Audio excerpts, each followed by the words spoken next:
But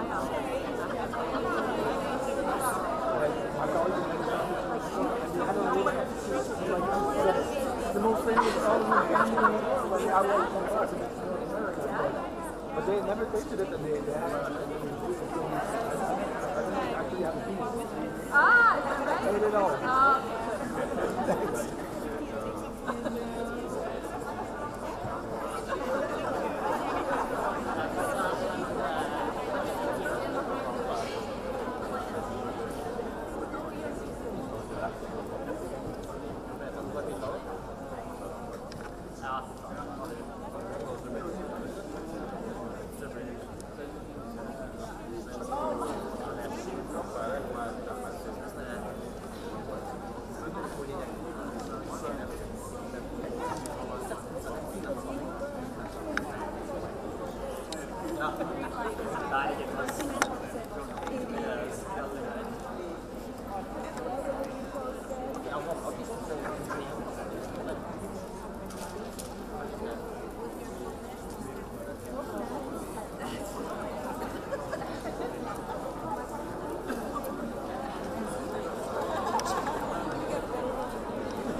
This one is out.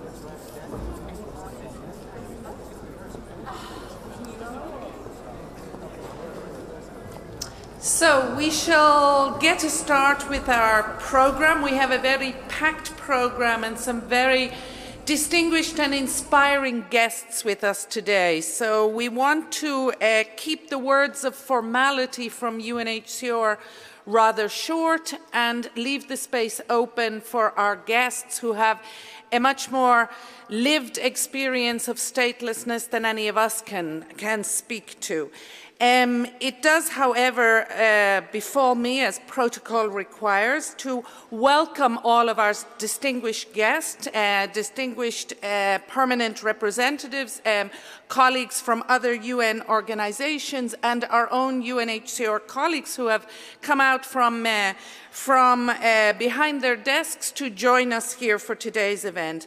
We're gathered here today, as we do annually, to mark the passing of the years of our 10-year campaign and UNHCR's commitment in close partnerships with states and others to eliminate the scourge of statelessness. This year, we are marking the 4th year of the campaign. It is sometimes difficult with a campaign of a lengthy trajectory to maintain the momentum behind it. And in fact, the High Commissioner, in some brief preparation, speaking to our invited guests for this event, was himself expressing the view that it's hard even for us as UNHCR to maintain momentum and keep this campaign going. But what keeps it going is the measured progress year from year. And we have, in the 4th year, we are proud to say that we have been able to move on with a number of accessions to the principal instruments and a range of other different commitments that have been made to the campaign. And in today's event, which is going to run for the next hour or so, we are going to celebrate that commitment both in words and in song, and we hope that this is an event that is going to inspire us and give us the energy to continue on with the deep commitment that has been made to this campaign. Mr. High Commissioner, could I invite you to come to the podium to make your remarks for today? Thank you, Gronia, and welcome everybody. Some of you are, well, welcome to my colleagues, but I am addressing this welcome in particular to those coming from permanent mission and other organizations. Some of you are very loyal participants in this yearly event. Some others are coming for the first time. Everybody is welcome. We do want to mark that support, so your presence here is very, very valued to this 4th anniversary. And, you know, Gronia has already said it. And this morning we were discussing with some colleagues, and some said, you know, why do we mark why do we mark a 4th anniversary? Next year will be the 5th. It's like the midpoint. I'll speak about that. But the 4th is a bit more difficult to give significance to. But I think, as was already mentioned, it is important to do it and to keep this tradition by now of a yearly small gathering of colleagues and friends from the community here to look at what's happened and look at the challenges ahead. You know, we were talking with the people that will perform and talk to you after me. That's really the most important part of the meeting today. But we were talking to them a bit earlier. We were having a chat, and Ishan said something very important, I think. She said, after all, this is not a well-known issue, statelessness. I mean, we all know what it means broadly, but it's difficult to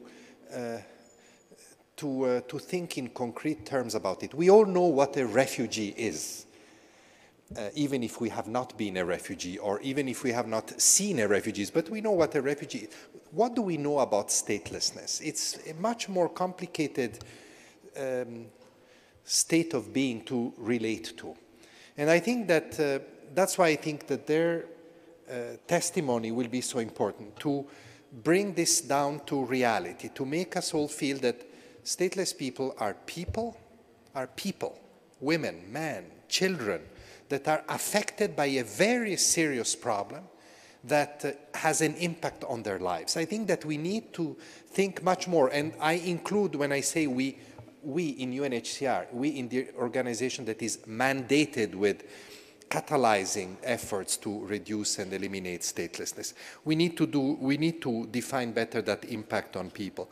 We also need to understand, you know, and here I speak on behalf of my colleagues, of the experts that work on this day in, day out, that in many cases, and I can tell you I have experienced this in my many meetings with governments around the world, in many cases, not always, in many cases, all that is required is some changes in the legislation that are relatively simple for governments to make. And those small changes change the lives of can change the lives of thousands of people. So that's what we want to convey. It is a complex issue. In some countries it's very complex, but in many, many cases the changes required are not that complicated, even from the political point of view. And I have been encouraging governments to look into that with an open mind.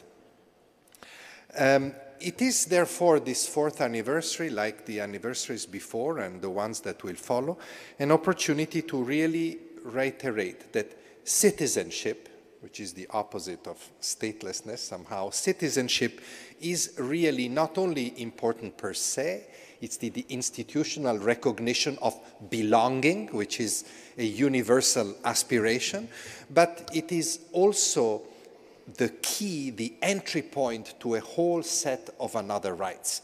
The big problem of stateless people is that they are deprived of many other rights, not just of citizenship. So that's an important point of awareness that we should think of today.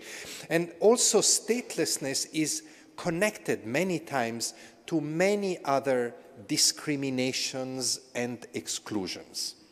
And in a world in which discrimination and exclusion are bad per se, but carry a lot of other risks, as we know, it is all the more important to see how we can reduce and minimize those phenomena. Of course, we have significant examples of statelessness that we work on every day. Perhaps the one that carries the most visibility and impact is the situation of the Rohingya community in Myanmar. The abuse that they have suffered because of their lack of citizenship, and their lack of citizenship is also the consequence of that. So there's a vicious circle there, and that has been particularly grave, huge, and symbolic, but also very real for hundreds of thousands of people. And I keep saying to all those that are focusing on that crisis that unless the roots of the statelessness problem of the Rohingya community are addressed properly, a pathway to citizenship, as we usually define the solution, and other rights that are denied to this community, unless those issues are addressed, there will be no solution to this, what is now one of the biggest refugee problems, in fact. So the two problems, statelessness and refugees, have been added up. So that is really a very visible, we all know about it, but it exemplifies also the situation of many other communities that are less known, maybe less numerous, less visible, that suffer equal discrimination and have equal impact. Especially we see this in many protracted refugee situations where refugees continue being refugees, then their children are refugees. When in this situation, very often there are mixed marriages, and when citizenship in many cases cannot be transmitted through women, then you have phenomena of statelessness among the children. And we see that, and we try to address these problems, but so statelessness is also happening in less visible situations. So it's really an opportunity to recall why we have this campaign, why we've had it now for 4 years, create awareness about it, also beyond our little community, and emphasize what needs to be done to address this problem. And also perhaps an important message, and I'm glad that we have representatives from governments, including governments that have done a lot about statelessness or that are friends of this campaign. I think through you, we need you to also help us amplify an important message, that addressing statelessness is not just right for the people that are stateless, but it's also useful for states to eliminate a gray area that in the present environment can be a liability for state. I've had this conversation in so many countries. So there is also an interest for states to eliminate this negative phenomenon. Gronia spoke about the need to highlight result and progress. It's not that easy. This is not such a quantifiable phenomenon, but I think that we can showcase some results. Many thousands, tens of thousands, maybe hundreds of thousands of people in the last few years have acquired nationality. I can mention examples from Kenya, from Kyrgyzstan, Tajikistan, from Thailand, many other countries. And so progress is occurring when there is political will and when there is clear focus on what needs to be done. Also, it is important in the institutional domain to note that more states are now agreeing to have access to the conventions, to the 2 UN statelessness conventions. There's been 20 new accessions since the launch of the campaign. The most recent ones, Chile, if I'm not mistaken, Haiti and Spain. I had the honor of being present in New York when Spain deposited the instruments, and we've spoken about this at the ExCom as well. So I welcome that. I encourage others to follow this example. In other countries like Madagascar, for example, in Sierra Leone, there's been significant changes in the legislation, especially to eliminate the gender discrimination, which is a very important aspect of statelessness. And that also needs to be marked. Since the beginning of the campaign in 9 countries, statelessness determination procedures have been established. This needs to be accelerated and expanded because in many countries that is what is missing. But then you can mention many other positive developments. There's been regional initiatives in West Africa, for example, but also beyond. Friends of the campaign, a group of states, friends of the campaign, has been established here in Geneva. I would like to thank them. They're present here today. A coalition on initiative of UNHCR and UNICEF has been formed to address in particular statelessness issue concerning children, very important because they are often the victim. Big institutions are becoming more interested in fighting statelessness. For example, the World Bank, in the context of pursuing one important aspect of the Sustainable Development Goal, legal identity for all, SDG 16.9. And of course, there's also an initiative on statelessness, on stateless minorities, that is quite important. So the list of initiatives that are growing is long, is getting longer, and that I think is very important. And of course, statelessness is mentioned, although it is not its main focus, but is mentioned in the Global Compact on Refugees, which the Third Committee last night voted overwhelmingly in support of. And I think that that is important because there is a recognition there of a link, of a frequent link between statelessness and displacement, but also of the importance of solutions encompassing also stateless people. So I think that it is significant. So all this to say that although, yes, statelessness, as Hisham told me, is not enough known, but we need to make it better known so that there is more awareness and more response. It remains, at least for UNHCR, a very central part of our work, and I want to commend all our operations, all our offices that are really more and more programming activities in support of this cause in a very concrete manner, mainstreaming it. And I want, of course, to commend all those here also at headquarters that are very much involved, the Assistant High Commissioner for Protection, Gronian, the Department of International Protection, and of course, Carol and the statelessness team that relentlessly is working to pursue, to make progress in this area.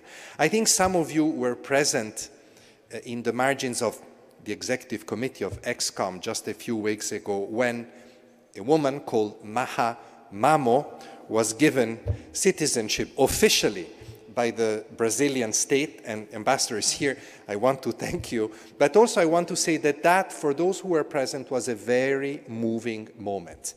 And I hope that it will inspire other states to follow this example.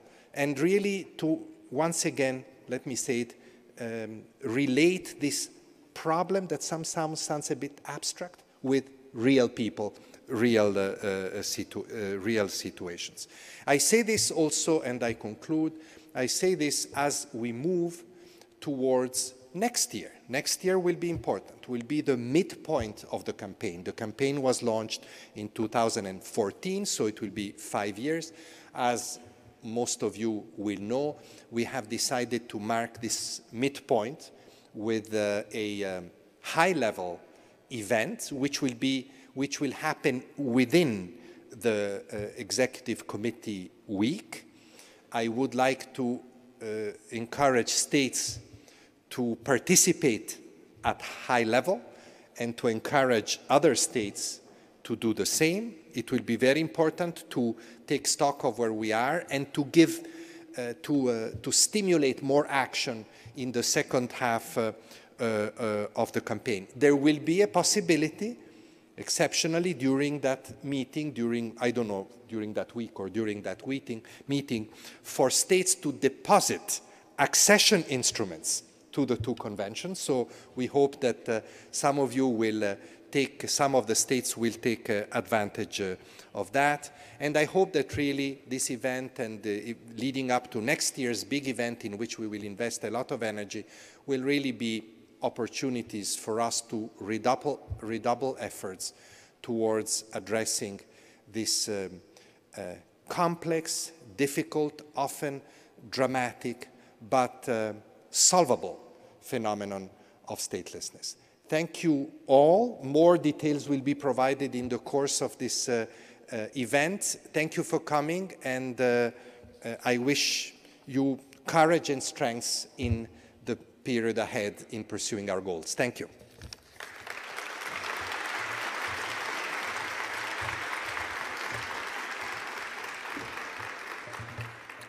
Thank you very much, Mr. High Commissioner. And I think with the passion and the conviction of your words, you dispel any sense that perhaps enthusiasm could ever flag for this campaign.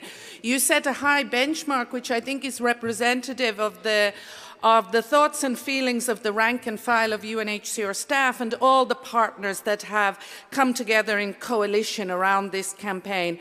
And we have the honor and privilege today to have with us two very distinguished guests who bring a unique vision and insight into different ways and means that have thrust them into a role in this campaign.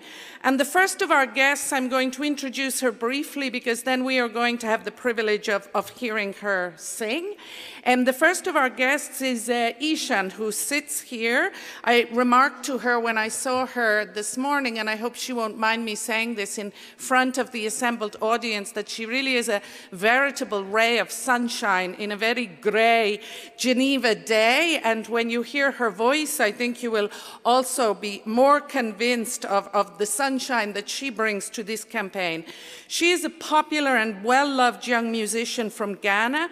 She performs a unique blend of highlife and Afro-pop, I'm told. These are genres of music that I'm not familiar with, but you're going to introduce us today and bring us into the spirit of these lively genres of music. She's won a series of awards. She has a number of hit singles to her name. She burst upon the Ghanaian music scene following her own successful participation in the 2011 season of Project Fame West Africa. And she's built up a steady career for herself on the basis of her self-evident talent. She has had many popular chart hits, and we are very privileged that she has found the time to commit and has taken the time to learn about what statelessness means, something that she has made a personal commitment to. She has contributed a self-penned song to back the UNHCR I Belong campaign and has committed to us as a high-level supporter of this campaign. And she's going to perform that song for us now.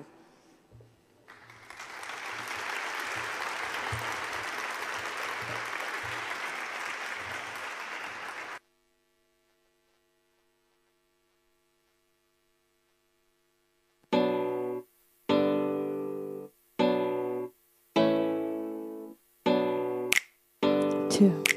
All right, can I say a little bit? Can I say something? I just would like to say that I'm honored to be here.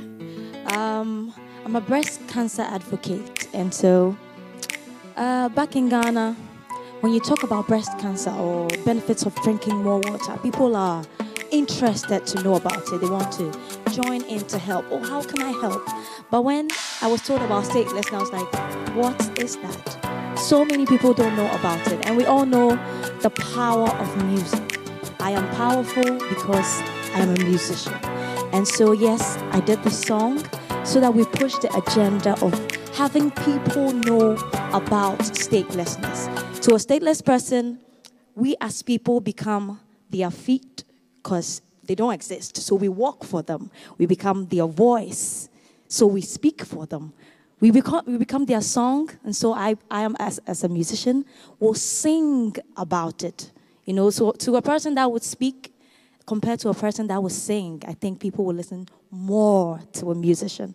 And so I just want to say I'm honored to be here. And kudos to all the countries in Africa and around the world that are pushing for this to happen for stateless people in Africa and around the world. Please, let's go.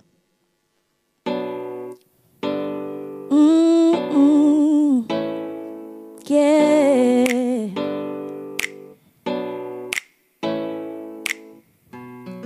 How do you live if you cannot move freely? And for no fault of yours, you don't have a nationality. You don't feel strong. You feel you don't belong. And all your dreams are running out the door. Would you stand? Stand with me. Oh, oh. Together, yeah, yeah. We will fight and live free. So would you stand? Oh, stand with me.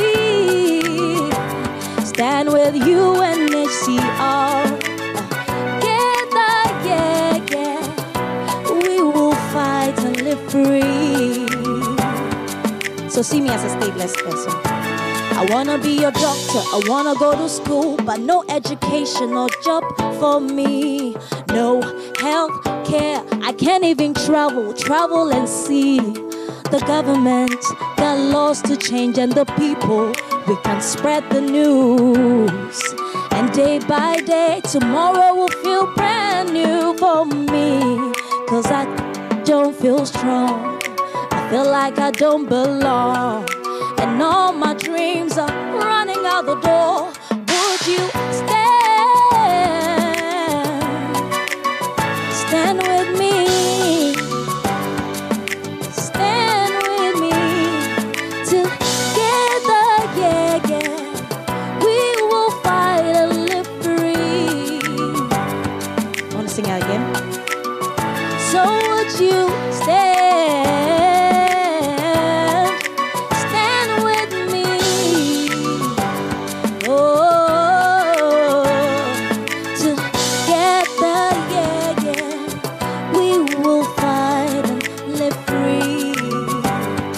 Here, I'd like you to sing with me, but let me do this first. Na na na na na na na na na na na na na na na na na na na na. I belong, I belong. Na na na na na na na na na na na na na na na na na na na. I belong, I belong. Your turn to sing. Na na na na na na na na. Na na na na na na na na. Oh, oh. Na na na na na. I belong, I belong. Let me hear you sing it with me. Na na na na na na na na. Oh, na na na na na na na na. Yeah. Na na na na na. I belong, I belong. Would you stand? Stand with me. Stand with me. Yeah, yeah, yeah, yeah, yeah. 'Cause yeah, yeah, we will fight and live free. Yeah, yeah, yeah, would you stand with me?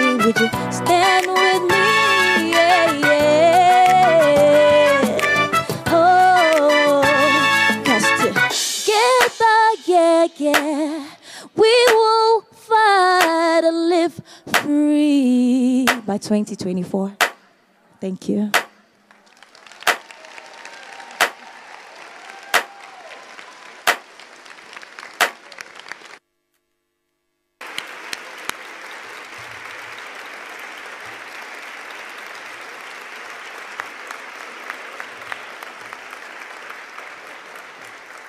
Thank you very much, Ishan. I kept well back from the microphone during that session because as I sing along, I don't want my totally out-of-tune voice to drown out this beautiful melody.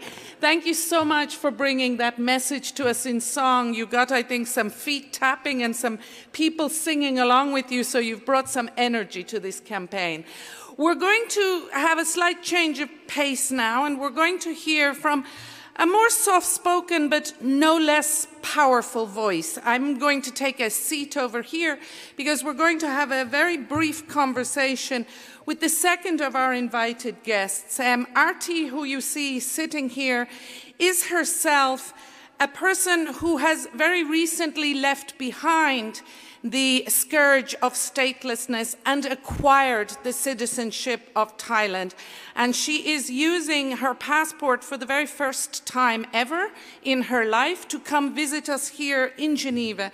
And she has very kindly agreed to share with us some of the personal perspective of a young woman who up till now, her life has been very much determined and in many ways restricted and overshadowed by being affected by statelessness. So we're going to have a brief conversation with her, and she's going to be assisted by the colleague who is traveling with her. Lalita is the program coordinator for Stateless Reduction and Community Sensitization Project. That's quite a title, Lalita. She works for ADRA, a very firm and committed partner of UNHCR. The project that they and we have been involved in partnership in Thailand started in 2015 and serves approximately 28,000 stateless individuals, the majority of whom belong to ethnic minorities. So Lalita also has an important part to play in this conversation because she's going to help us with the translation.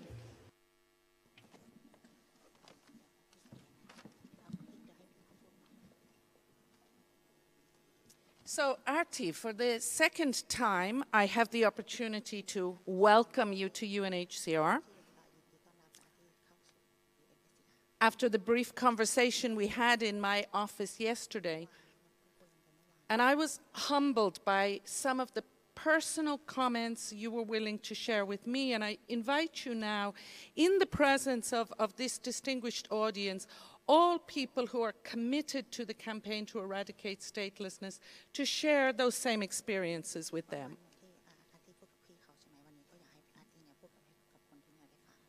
So, firstly, I think it would be very helpful for us all and pull away some of this shroud of mystery that Ishan referred to about not understanding what is statelessness and who are stateless people.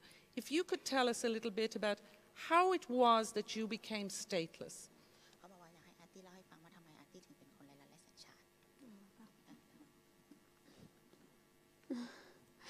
สวัสดีทุกท่านผู้มีเกียรติทุกท่านนะคะก่อนอื่นหนูก็ขอขอบคุณทาง UNHCR ที่เชิญหนูมาที่นี่ค่ะสวัสดีค่ะสวัสดีค่ะ Hello everyone. First of all, I would like to say thank you for UNHCR to organize this event and inviting me to be here. ค่ะเพราะว่าพวกหนูเป็นชนเผ่าชาติพันธุ์ที่อยู่ในตะเข็บชายแดนค่ะเพราะว่าพ่อแม่ไม่มีการศึกษาพ่อแม่ไม่รู้หนังสือเมื่อเวลาตั้งครรภ์จึงไม่มีการไปฝากครรภ์ที่โรงพยาบาลค่ะ I am Akha, one of ethnic groups along Thai-Myanmar border. My parents cannot read or write, so they don't have the knowledge to go to see the doctor for seeking prenatal documents. ด้วยความที่บ้านอยู่ห่างไกลจากโรงพยาบาลบวชด้วยความยากจนเมื่อมีบุตรจึงไม่มีการไปฝากครรภ์ที่โรงพยาบาลค่ะ Due to our geographical locations and also the level of properties, so my parents don't know how to go to see the doctor and seeking for birth notifications. เมื่อมีการขอสัญชาติไทยด้วยความที่เราไม่รู้เกี่ยวกับการสัญชาติไทยว่าเราจะไปขอยังไงค่ะด้วยที่ไม่รู้ข่าวสารโดยบางครั้งถ้าเราไปทำสัญชาติที่อำเภอแต่ว่าเราไปไม่ทันก็จะทำให้เราการตกรอบไปค่ะ My parents cannot understand Thai, so sometimes the district office announce for the survey for applications, legal applications, but they miss out the survey, so they cannot obtain the applications on time. บางครอบครัวก็อยู่ในประเทศไทยมากว่า30 ปีค่ะแต่ก็ไม่มีสัญชาติไทยเพราะว่าไม่สามารถสื่อสารกับทางราชการได้เพราะว่าไม่รู้หนังสือไม่สามารถอ่านออกเขียนได้จึงทำให้คนในหมู่บ้านมากกว่า 40% ยังไม่มีสัญชาติไทยค่ะ More than 40% of villagers in her village are still stateless because they cannot communicate in Thai and also they cannot read and write Thai. And could you also tell us then what steps and how ADRA and UNHCR was able to help you to overcome this statelessness which befell you at birth, and how did you manage to overcome that and get your Thai nationality?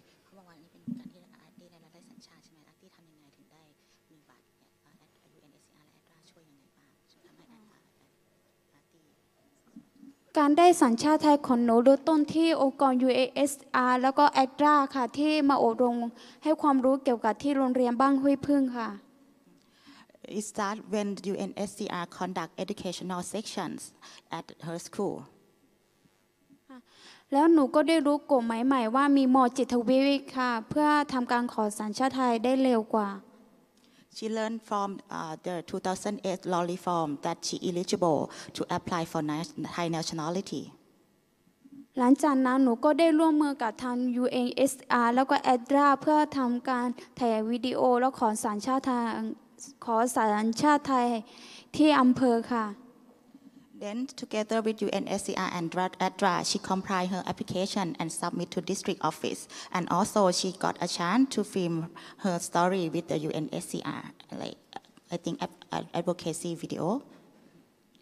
การทำสัญชาติไทยก่อนที่หนูไม่รู้จักกับ UNHCR หนูก็มีขั้นตอนก็คือหนูต้องเตรียมเงินค่ะเพื่อเป็นค่าใช้จ่ายในการเดินทางแล้วก็ค่าใช้จ่ายในเอกสารต่างๆBefore no UNHCR, she tried many times to submit her applications. One thing that she have to have, or her family have to have, is about money for the transportation and application fee.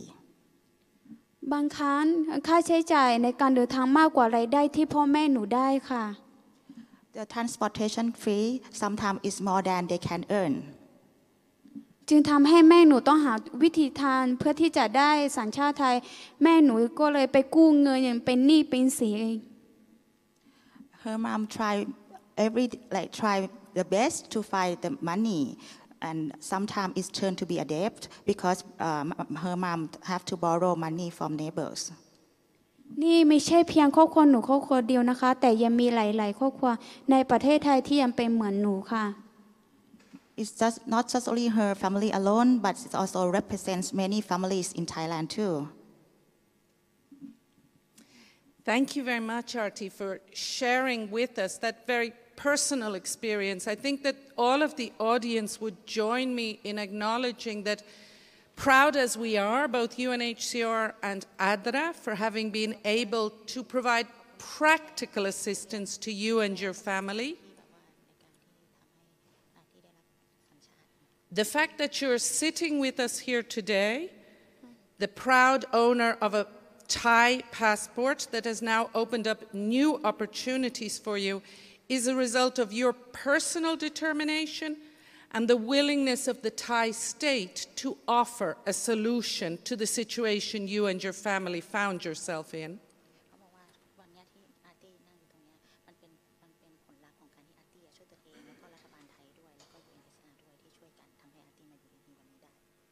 And these are precisely the exact types of positive experiences that step by step take this campaign forward, where the spirit and determination of stateless people is matched with partners, UNHCR, ADRA, many others who can offer help, and is then matched by the critical part of the equation, the willingness of states to offer a solution and an alternative way forward for stateless persons.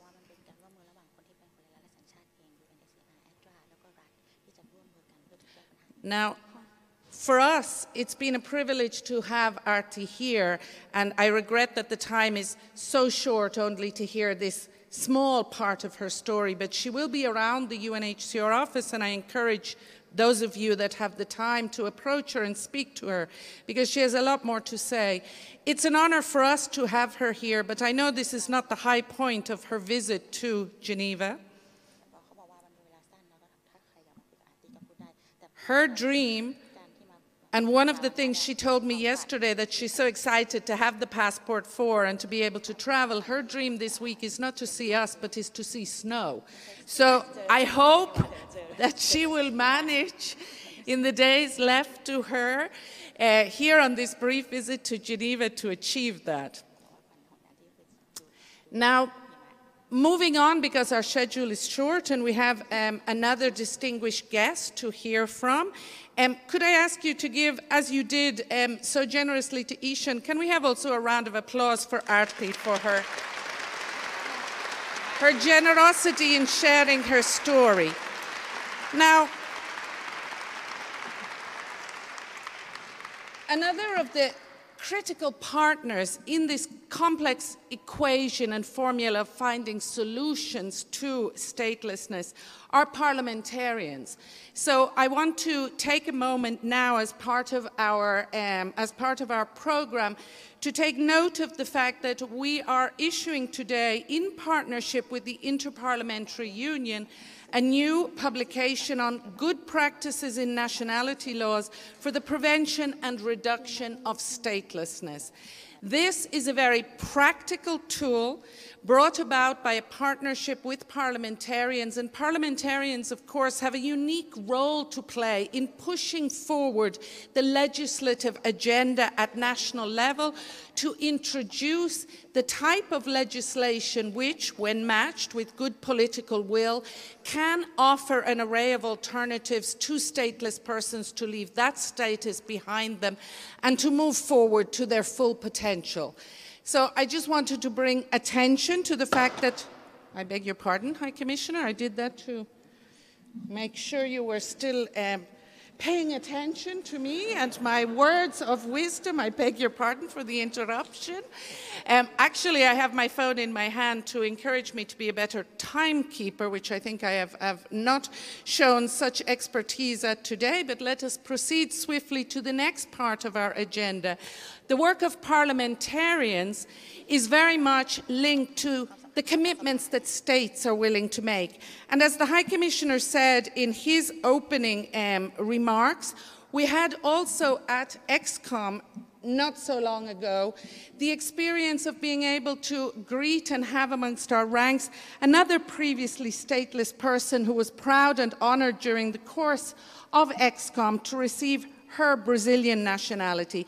And the High Commissioner mentioned earlier that part of the broad coalition behind this campaign includes friends of the campaign, a grouping of states who have committed to, in partnership with UNHCR, to push this anti-statelessness agenda forwards. And I am very privileged now to invite to the podium Ambassador Azevedo of Brazil, who is going to make some brief remarks in representation of the friends of the campaign. Ambassador, please, the floor is yours.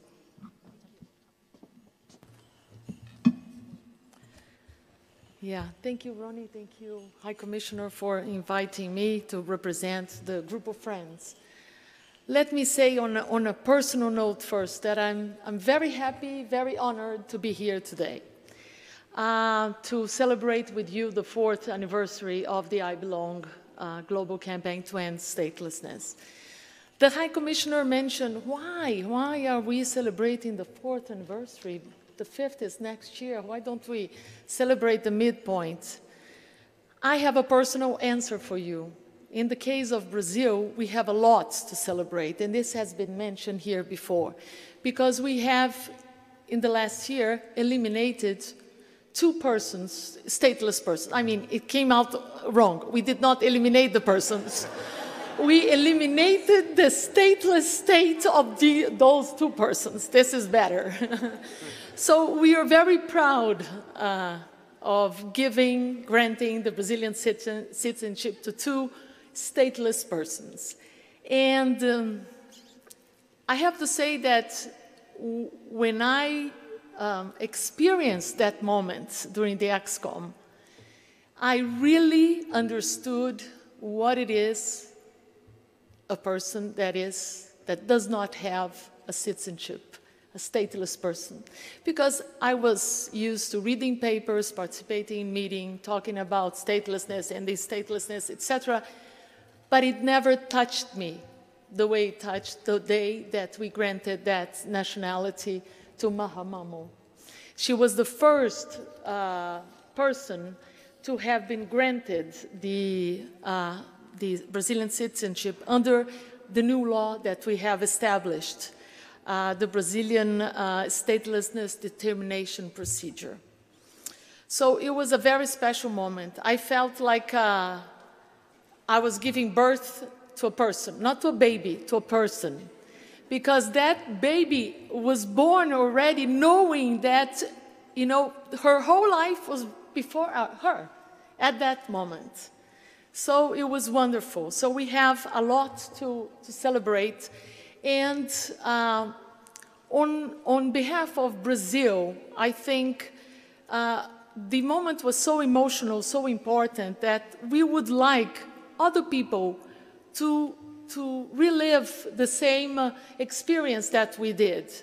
And we are now advocating very much for a World Statelessness Day. And I want to put this proposition here for UNHCR to think about, for the member states are here to consider it, because we need at least one day a year to give undivided attention, to give awareness, to celebrate, to give all our attention to the issue of statelessness. So this was my personal message. Now I start my brief formal message. So let me say that I have the honor to deliver this statement on behalf of some countries of the group of friends of the I Belong Global Campaign to End Statelessness. Preventing and reducing statelessness is a collective responsibility. Landmark moments such as the anniversary we are celebrating today reminds us that it is incumbent upon all of us to resolve persisting cases of statelessness and to avoid the emergence of future ones. The remaining legal and policy gaps must be addressed. As we step up our efforts towards the accomplishment of the Global Action Plan to end statelessness, it is crucial to listen to stateless persons themselves. And we listen to you today, Artee. Thank you very much. We should share and amplify their stories with a view to raising awareness about the concrete implications of statelessness in the lives of millions of people around the world. Their accounts portray the staggering impact of statelessness on the access to basic services and the enjoyment of fundamental rights. Statelessness is both a cause and a consequence, not only of forced displacement, as the High Commissioner said earlier, but also of various human rights and development challenges. Tackling statelessness requires a comprehensive and coordinated approach at national, regional, and international levels. As we approach the midpoint of the global campaign, it is time to call upon national authorities, regional organizations, and relevant United Nations bodies, programs, and agencies to redouble their attention to statelessness. We encourage member states and relevant stakeholders to step up their efforts on statelessness issues as stated in the Global Compact on Refugees. We also encourage member states to enhance their advocacy within UNHCR and other appropriate fora in order to stress the need for stronger engagement and to mobilize broader support for the achievement of the Global Action Plan. In the Universal Periodic Review in the Human Rights Council, for example, countries have the opportunity to present recommendations on statelessness-related issues. In a few days' time, delegations will be able also to address statelessness in the Forum on Minority Issues. In light of our collective commitment in the context of the 2030 Agenda for Sustainable Development to leave no one behind, we should also push the subject forward in the high-level political forum with respect to the implementation of a number of SDGs. We particularly applaud recent progress granting equal nationality rights to women and also encourage support for the global campaign for equal nationality rights to achieve the goal of eliminating discrimination against women in nationality laws. We take this opportunity to commend UNHCR, as well as the countries and regions that have contributed to the progress achieved so far. Let me make a parenthesis here because I want to profit from the presence of the High Commissioner to acknowledge, to commend the work of your group here in UNHCR. As you said, they are fighting relentlessly to end statelessness around the world. And we are trying to help. Acknowledging that there is still much more to be pursued in the coming years, we call upon UNHCR to strengthen its efforts and reiterate a firm commitment towards the accomplishment of the Global Action Plan to end statelessness. And this is the end of my formal speech. Thank you very much.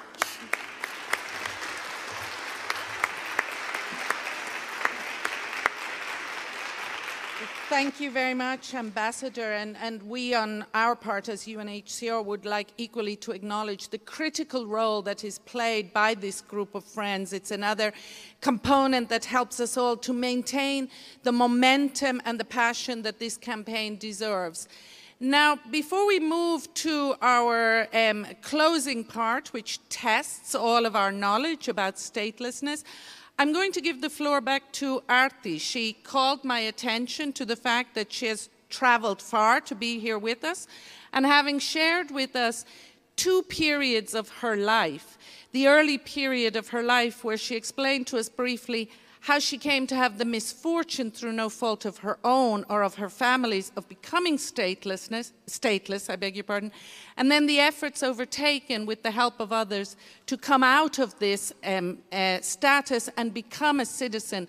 She wants to close by sharing with us a few more remarks about what difference this has made in her life. Artee. หลังจากที่หนูได้สัญชาติไทยแล้วนะคะชีวิตหนูก็เปลี่ยนค่ะคือหนูสามารถเดินทางโดยอิสรภาพค่ะคำว่าอิสระหนูได้ใช้มันอย่างจริงๆจังๆค่ะ I can travel freely. The words of the freedoms. I can use freedom freely. คำว่าโอกาสหนูเพิ่งจะได้สัมผัสมันค่ะ I can experience the word opportunities. การรักษาฟรีจากทางรัฐบาลหนูก็ได้รักษาฟรีค่ะ I can get free health services. การกู้ยืมกยศเราก็สามารถกู้ยืมกยศเรียนหนังสือต่อได้ค่ะ I am eligible to get student loan. เรื่องการทำงานนะคะคือเมื่อก่อนที่ไม่มีสัญชาติเราก็จะถูกกดดันเรื่องแรงงานค่ะแต่เมื่อได้รับสัญชาติเราก็ได้เงินเท่าเทียมกับคนอื่นเขาค่ะ About job opportunities, when she were stateless, it's very hard to get a minimum wage. But however, now she can have a chance to get a better job. ค่ะเมื่อก่อนที่หนูเคยพูดไว้ในวิดีโอว่าหนูเป็นได้แค่ปลาตัวเล็กๆแต่ฝันว่าอยากจะเป็นนก As she said in the video, in the past, I felt like a freshwater fish stuck in a small lake. แต่หนูลืมไปว่าหนูเป็นปลาหนูเป็นปลาแต่ว่าหนูก็ไม่สามารถว่ายไปในน้ำทะเลได้ถ้าหนูไปหนูก็จะตายทั้งที่หนูก็เป็นปลาด้วยกัน But I realized that I could not even swim in the sea. ถ้าเป็นนกหนูสามารถบินไปที่ไหนก็ได้บนท้องฟ้าเพราะไม่มีอะไรมาปิดกั้นได้ I dreamed of being a bird who could fly everywhere. แต่หลังจากวันนั้นถึงวันนี้ที่องค์กร UNHCR และ ACTA มาช่วยเหลือหนูสามารถบินไปได้หนูทำพาสปอร์ตแล้วก็มาที่จินีวาได้เหมือนวันนี้ค่ะ Now that I have Thai nationality, I feel like I am a strong bird who can fly everywhere. Like today, I'm here in Geneva with my passport. ได้พบคำว่าเท่าเทียมค่ะ She can experience the word equality.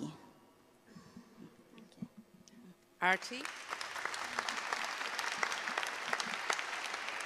Thank you so much, and we're very privileged that the first time you have taken wing with this new passport the journey has brought you here to join us today.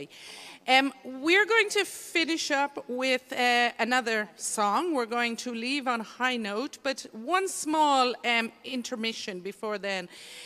During the course of the week, we decided to test ourselves a little bit here within our own office. Passers-by, anybody that was going through the foyer. It's been said by several of the speakers that one of the real challenges of building a passionate campaign about statelessness is the level of ignorance that exists about statelessness.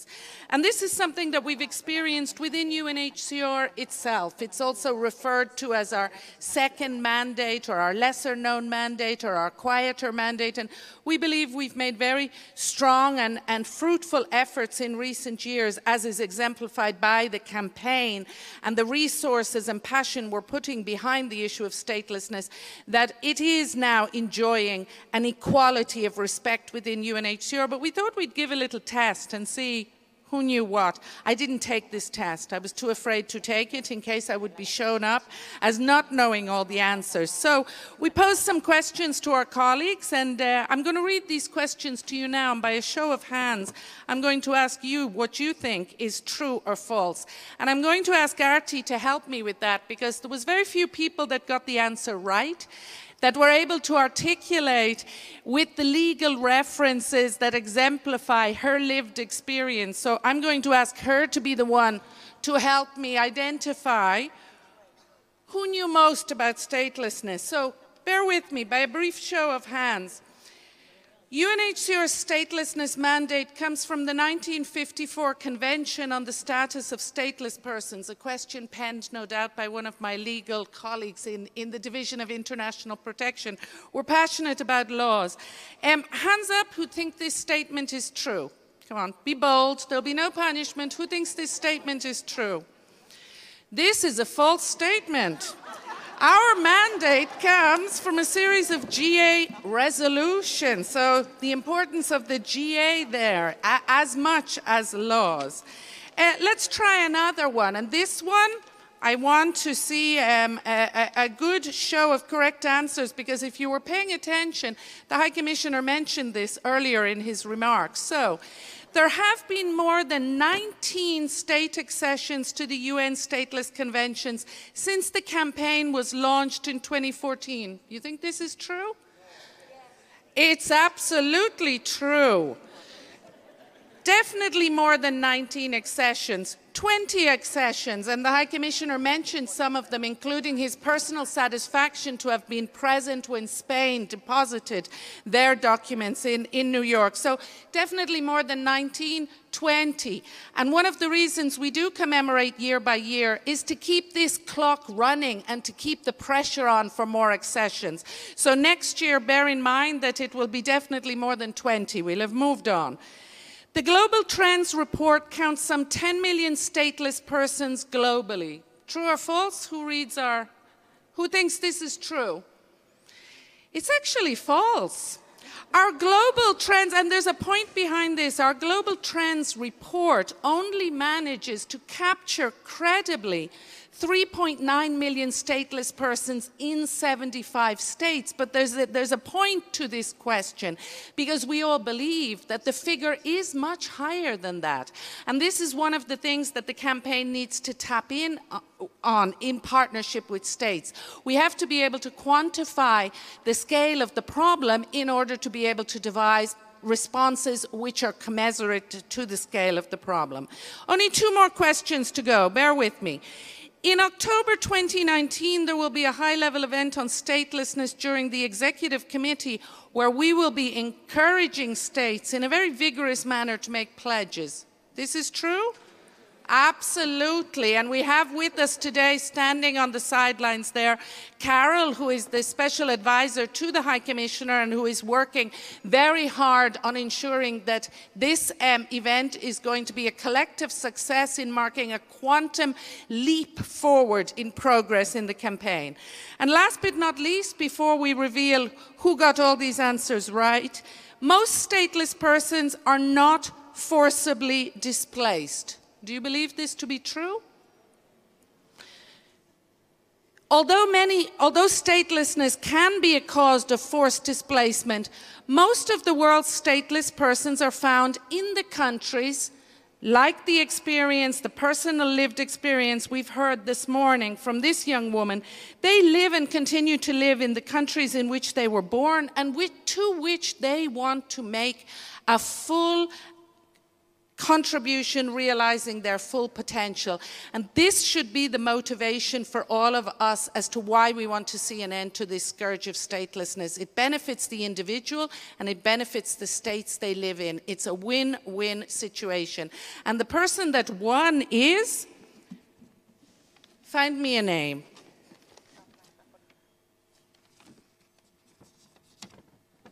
So, Mr.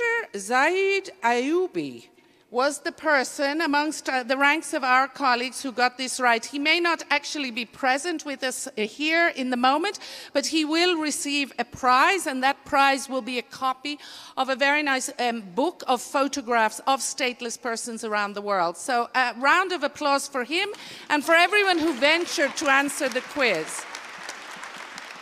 And now, in closing, we're going to invite Ishan to lift us up again with her voice. Thank you.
When you walk through the shadow of the dead, nothing fi harm you. got you singing like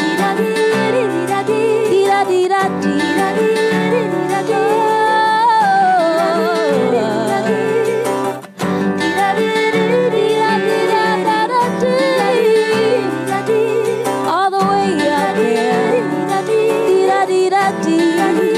Hey, let's say it's hey, mommy came on the way. This is actually language. On Chiang Rai, but feel it fine. Cause when the song sends chills down your spine, it is only one song, and I am singing that song. Let me hear you say, girl, no need for weird whining. Cause I hear you did that do one line. Hey, yeah,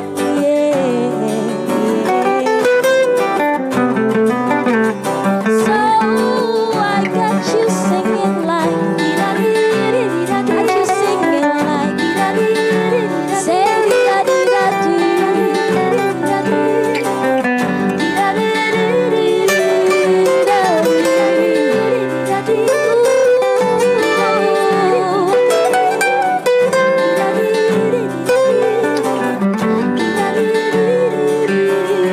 so you sing with me, with UNHCR, and everybody wants to join us. We will eliminate statelessness. Hey, yeah, oh, I got you singing la di da di do do do da da da da da da da da. Thank you.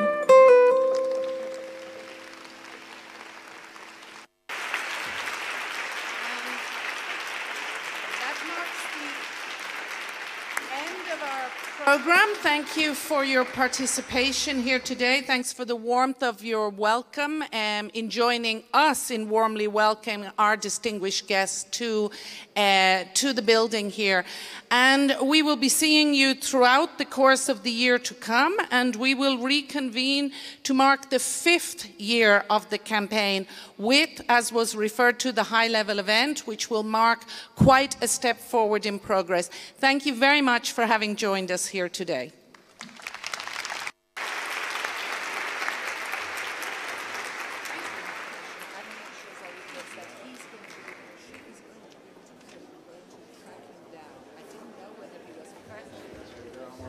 Gli ambasciatori comunitari e sono arrivato quindi un po' in ritardo, però insomma volevo essere presente all'evento. Stasera sono a cena dall'ambasciatore ci vediamo, infatti ci rivediamo lì per la partenza di Statelessness.